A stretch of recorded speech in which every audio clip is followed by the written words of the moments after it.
Alright guys, so I have a very important update or some new information about the Cricut Maker.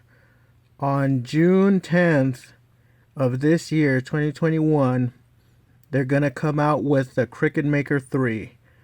So, this Cricut Maker is officially obsolete.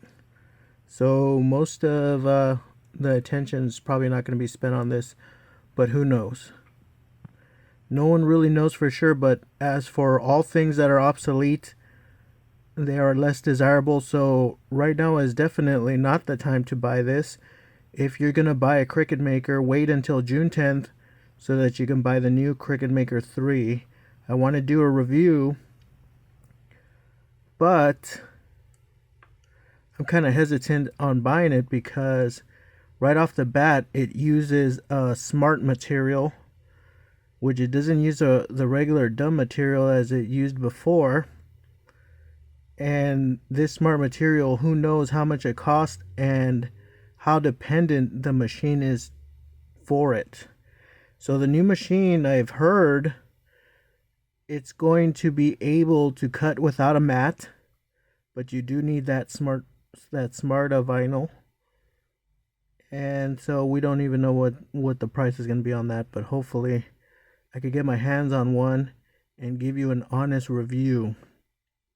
For those that don't know, I have a Cricut Design Space tutorial on how to use Cricut Design Space.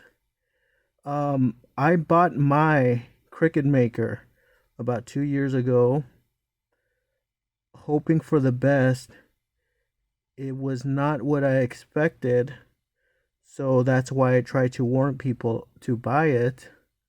But since I'm stuck with it and I can't sell it, I'm gonna try to make the best out of it and help people to design things online with the best of their abilities. So subscribe for that because I need subscribers, and I'm gonna do more product reviews, so keep an eye out for that. All right, bye.